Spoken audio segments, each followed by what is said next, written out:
What's up, sports fans? Rhossi Carron here with U Sports Group, and I'm here at the Guy V. Lewis Development Center, and I'm joined by University of Houston men's basketball wing player Terrance Arceneaux. Yes, sir. How y'all doing? What's going on, Terrance? You doing all right? Yes, sir.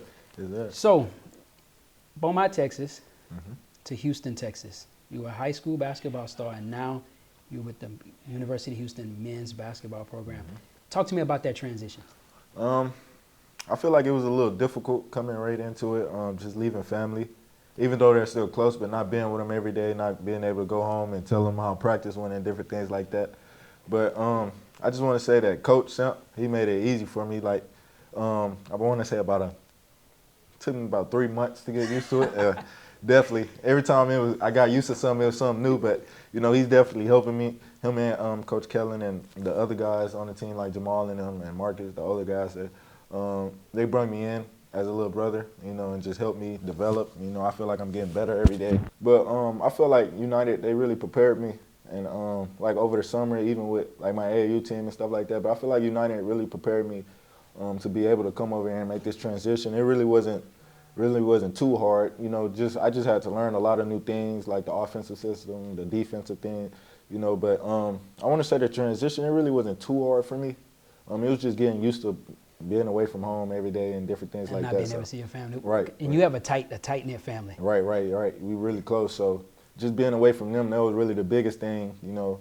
But from a basketball standpoint, if you felt like you've done a good job. Yeah, from a basketball point, I feel like I got on pretty easy, you know, until we started practicing.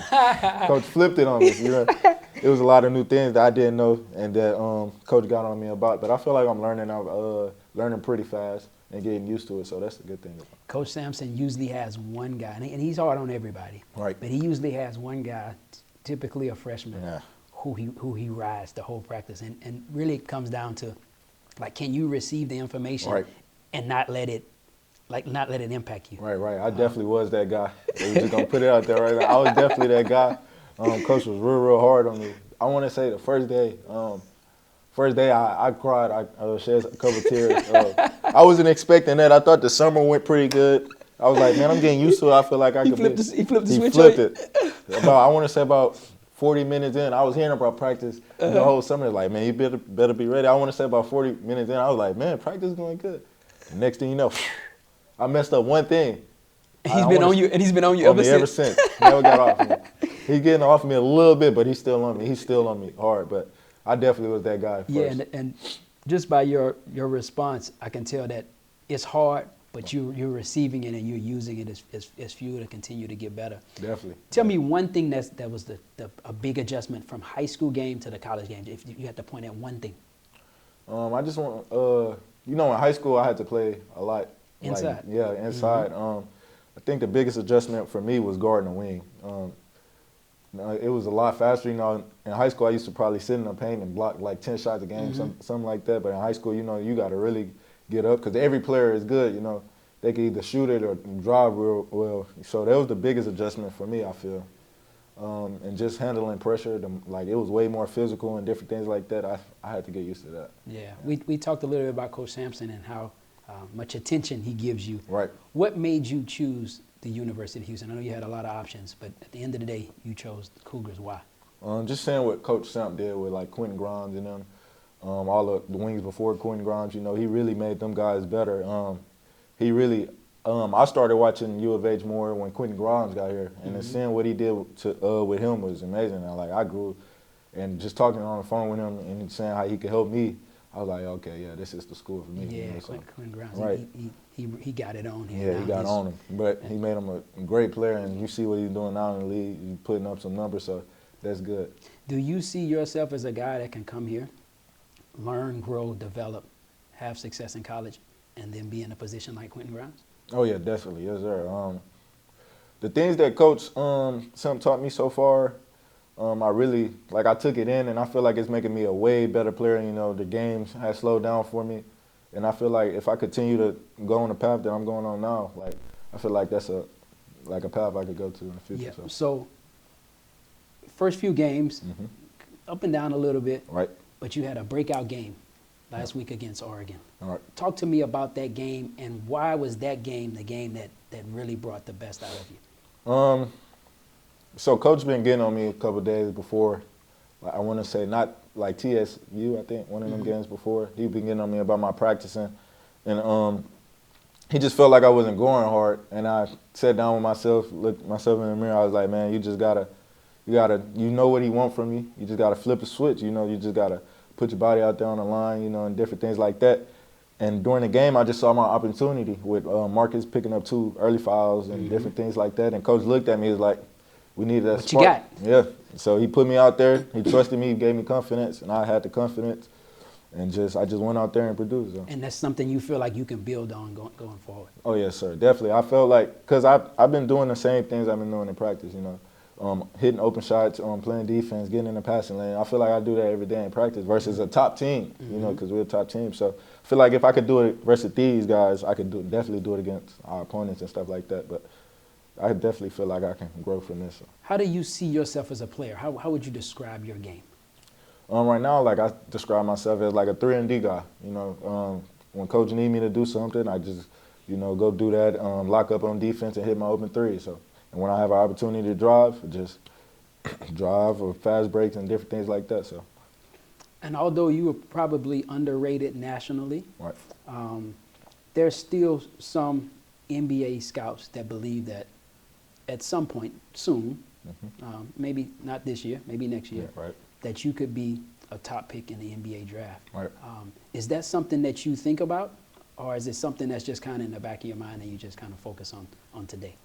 Because it's hard, right? Yeah, it's hard. I think about it. I see it a couple times on YouTube, like Twitter or something like that, but I try not to focus on it too much. My goal is to help this team win and that be where my feet are, just get better right now. But I definitely see it, but I really don't pay too much attention to it, but it's good to see that people notice. Makes you feel good, right? Right. No. It gives me a little confidence every once in a while, so, but definitely. So. No question. NIL. Talk to me about NIL, what it means to you, and how do you view it as it relates to a negative or positive in college basketball? I think it could go either way, really. I did hear a couple stories before I got to college about the first year. I think that a couple players got the big head when they start making money. And coach can't coach them no more. But I feel like it has some positive to it because, a lot of top players, I know that was a thing back in the day. A lot of top players was going out to college but couldn't help their family back home. But now it's giving them opportunities, to make money, support themselves and their family, before they even make it to the league. So I feel like it's a good thing. It got its negatives and positives to it. And so. one thing about Coach Sampson, he never going to let anybody here get too big around here. Yeah. It don't matter how much you make. Yeah. Some don't care how much money you make, So, but it definitely has some positives and negatives to it. So. I know you focus on hoop and you're spending time in the gym. Right. But outside of basketball, do you have a hobby or something that you like to do? I really got into golf. Golf? Yeah, golf. I know it's kind of weird, yeah. Man. Golf and baseball, that's probably my 2 top things I like to do. Like I go mini golfing with my family, hang out with my family most of the time, but probably golf. I be mini golfing a lot. So, you enjoy doing that? I really enjoy that. We had something, like a little event here. Like when I first got here with the golf, I really enjoyed that. Ever since then, I've been Top Golf or something, Yeah, and I was actually at Top Golf a week ago. I go for the Asian wings. Yeah, the wings good, yeah, for real. But yeah. You get those wings? Yeah, oh yeah, for real. I know you talked about being where your feet are. Right. But, we can't help but look ahead sometimes. 5 years from now, where do you see Terrance Arceneaux? Hopefully in the league, putting up numbers. That's that's been a dream for me and a goal for me since I was young, since I started playing basketball. So hopefully in 5 years, I'll be in the league, putting up numbers, being able to support my family and just, grow from there. I believe you can do that. In the NBA, putting up numbers, right. Successful NBA career. Right. What happens after that? What does Terrance Arceneaux do after basketball?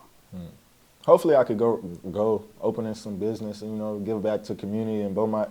I want to really open a gym in Beaumont because we don't have too many open gyms, but I really want to do some stuff for Beaumont, open some stuff that I didn't have when I was a kid, growing up, probably a rec or something, some nice recs and stuff like that. Just something to give back to the community. Beaumont, Texas, you heard that, so make sure when Terrance start cashing those big checks that y'all call him and Yeah, open up that community center. Definitely. Yeah. No, that's good. I appreciate your Yes, time, sir. man. Thank you. I know you're going to give back, and I know you're going to have a great season. Yes, sir. Thank you Thank for you. taking time to do this. Terrance Arceneaux, University of Houston men's basketball. Hey YouTube, Rhossi Carron here. Thanks for tuning in. I truly appreciate your support and I hope that you found this content both entertaining and informative. Please remember to like and share this video.